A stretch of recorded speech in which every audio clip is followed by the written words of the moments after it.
The views and opinions expressed by the program host do not necessarily state or reflect the official views and position of Sunshine Radio DZR 1026 Manila, Suarosug Media Corporation, and Sunshine Media Network International.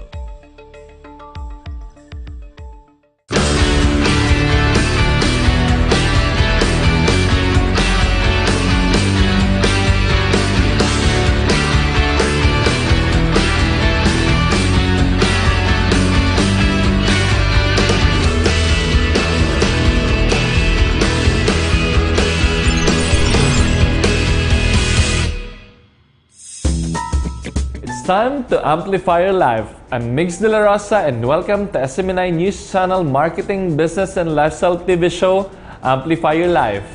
I will be your partner as we explore the life of inspiring people and their success in the business. Our Life and Biz Amplified special guest for today ensured that his design style touches the soul. As an architect, he is primarily a master planner, a builder, and an artist.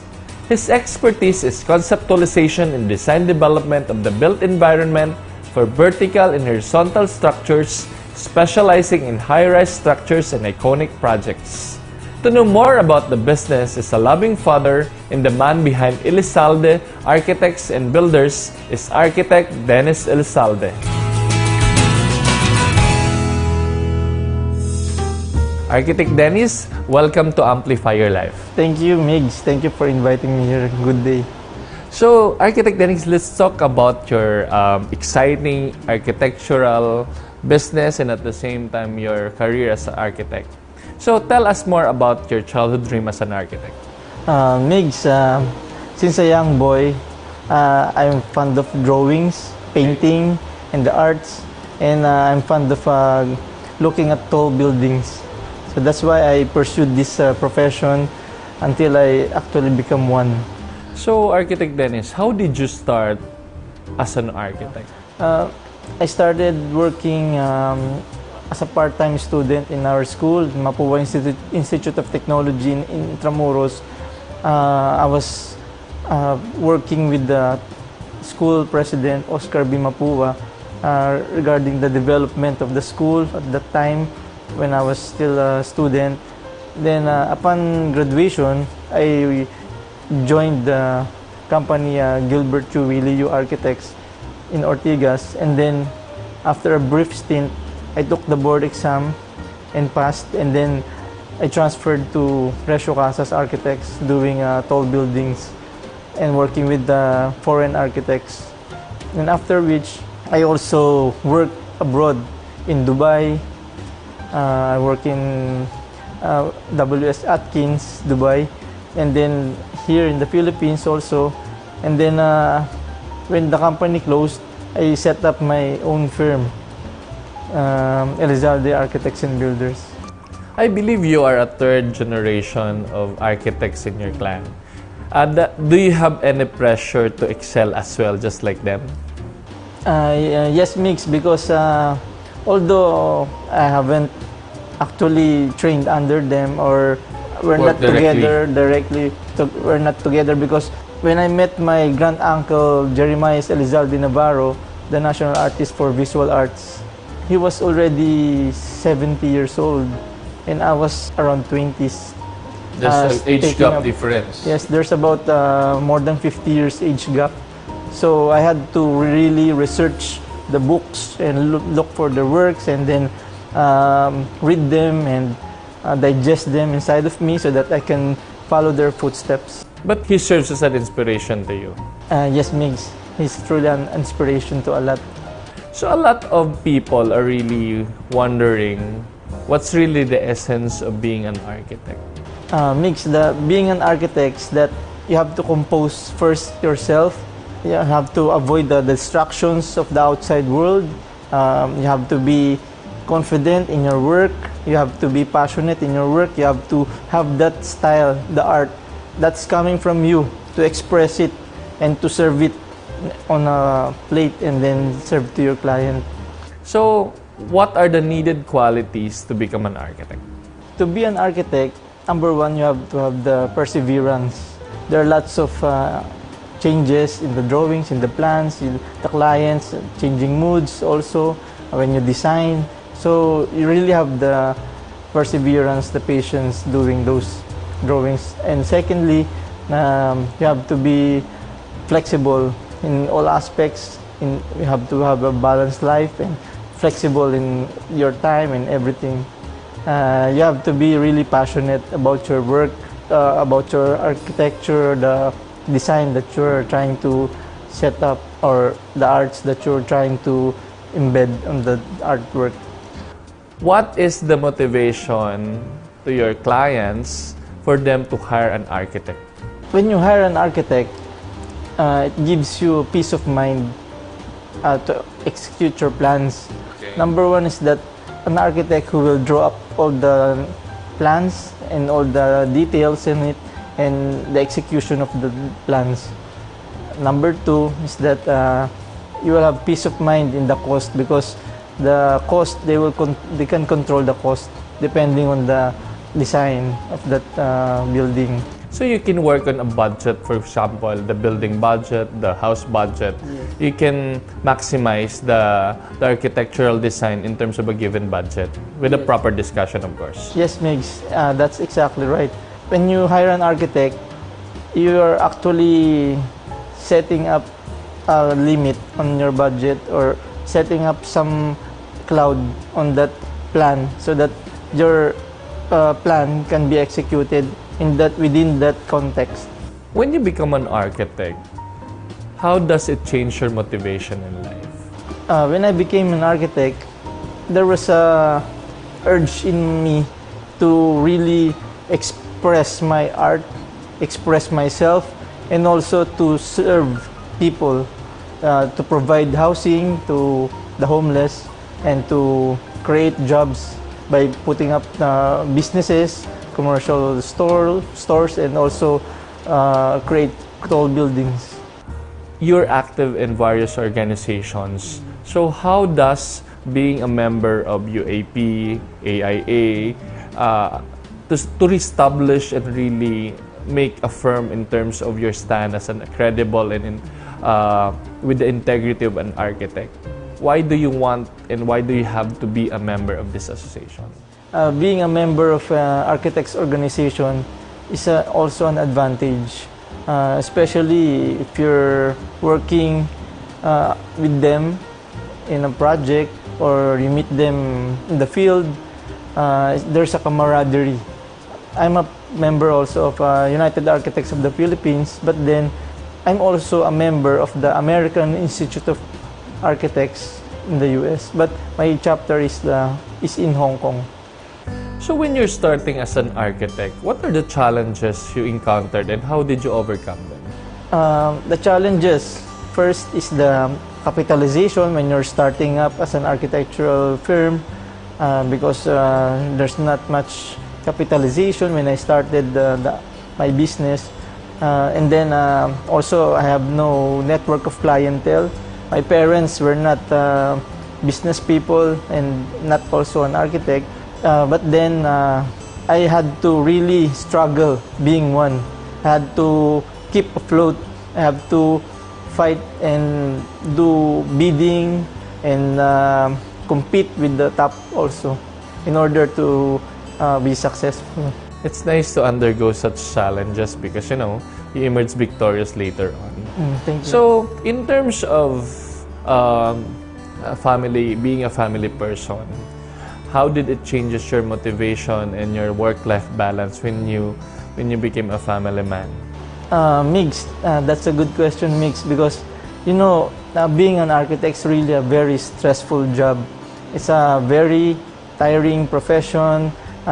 In some ways, it's also giving you success in all your works. But then, family is really the one that's at the back of it, the one that's inspiring you to do all of those works. My family is the priority, and then I make sacrifices as well in order to compensate the works and the business aspect. How did it changes your inspiration when you became a father? MIGS, family is my number one motivation. Also, it gives me a peace of mind as I work because of my family, the children. They're my source of strength, and also my wife. They're very supportive of me up to the point of providing me baon or every day in the office. It feels good to hear that, Dennis. So let's talk about your firm. I believe you're nurturing young architects, interns, and on-the-job trainees. So how do you inspire them, and how's working with them? Thank you, Mix, for asking that. There are lots of students of architecture coming up to my office, and they want to be trained by me. They're working there with me in the office, doing some drawings, plans, and also some research, and also just be there and work with us in the office.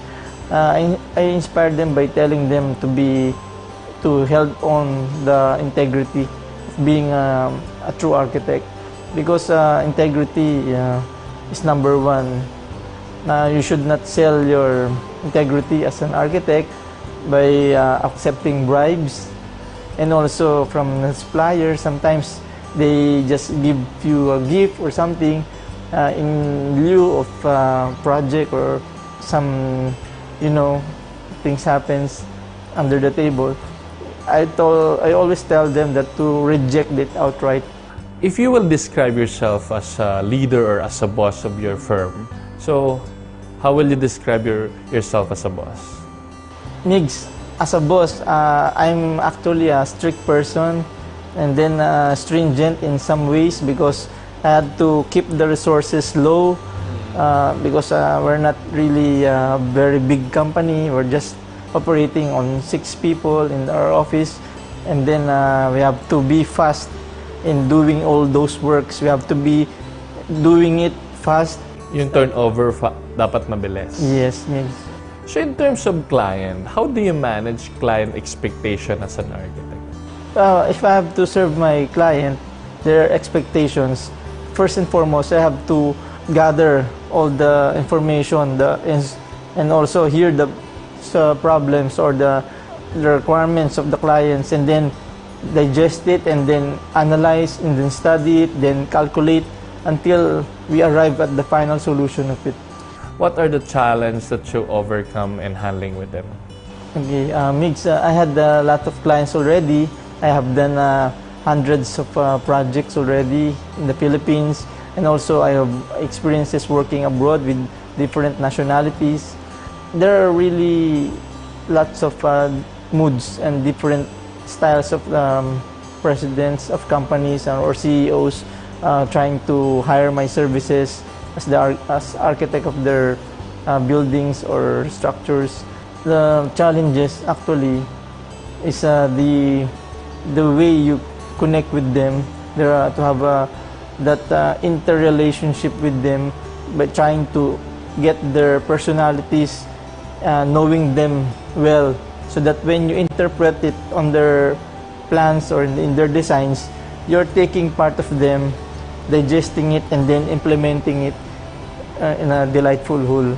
So it's really important to have a personal rapport to really understand and convert their dreams, their goals into an architectural wonder and making it a reality later on. Yes, Migs, that's true. So in terms of biggest failures in life, how did you overcome it, and can you tell us if you have any? More or less, I haven't failed on the part of delivering to the clients their these wishes whenever they hire me. My failures were more of the family side of it. Sometimes I wasn't able to be with my kids because I was working in the office, or sometimes I was assigned to a project site somewhere far from my family. Sometimes I neglect some of my duties as a father. So with all these activities, running a business, active in various organizations in your industry, and being a family man. How do you balance with all this, and where is everyone? Okay. MIGS prime and foremost is family.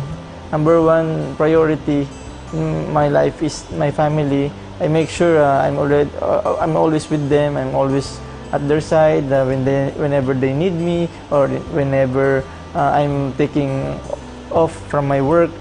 And then I balance the work by not working too much, because sometimes we burn out also. We work on to deliver the project, but afterwards you have to also take that break and go vacation with your family. So as a professional, as an architect, what did you learn in this lifetime? MIGS, I've learned a lot. I'm already middle age.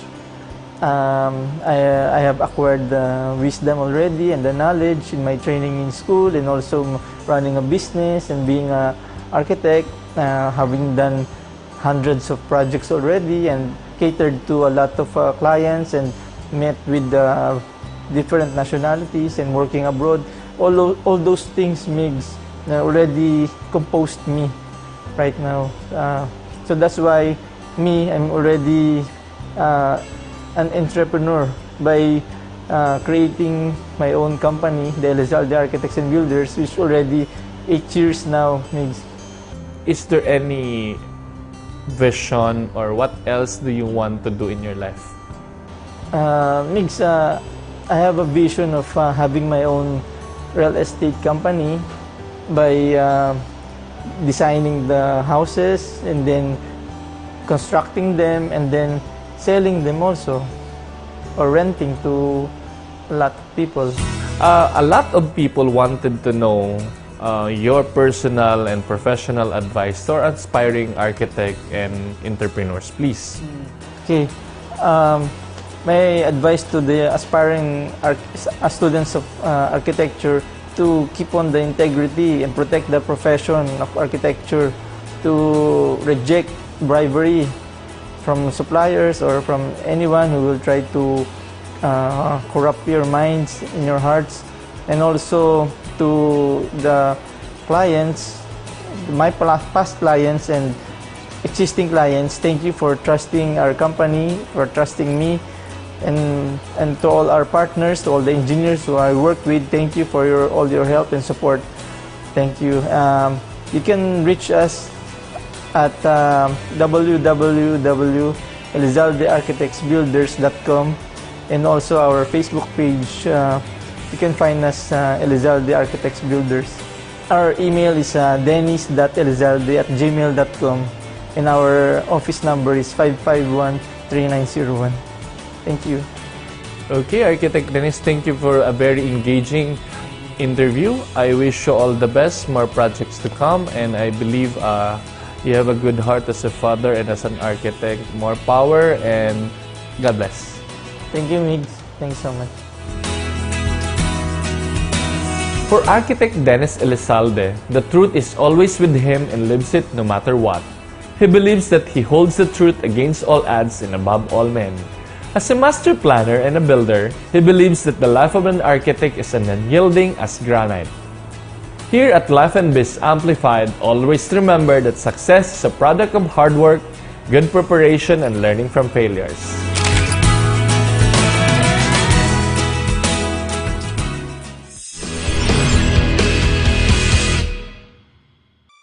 Amplify your life. What's Up MIGS portion would like to thank the following sponsors and partners.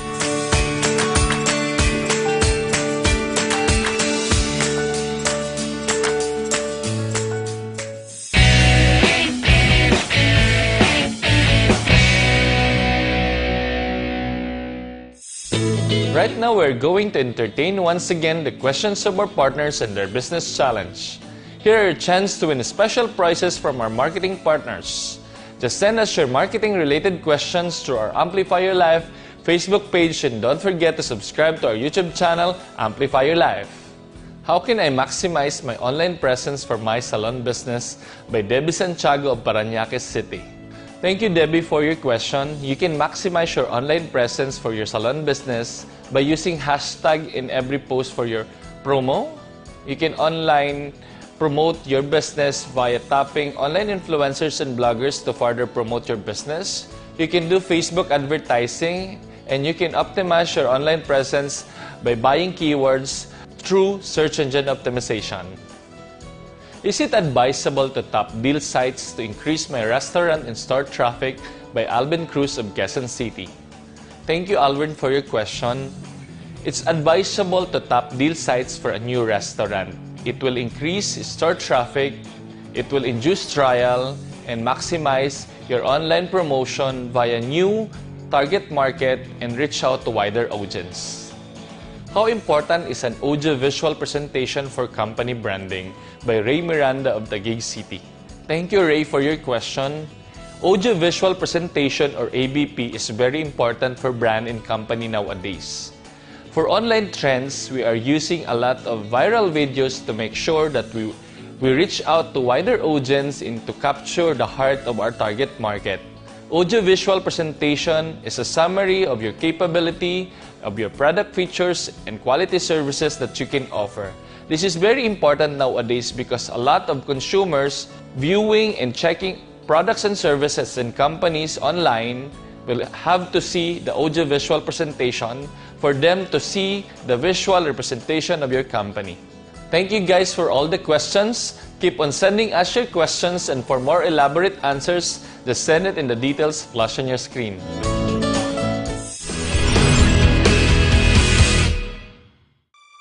This portion is brought to you by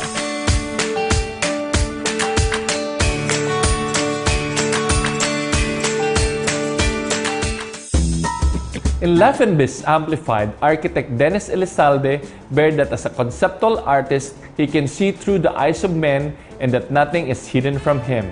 While in Marketing MIGS, Vijay Eugenio, the president and general manager of bus drivers, explained how out-of-home advertising can help companies in maximizing their potentials.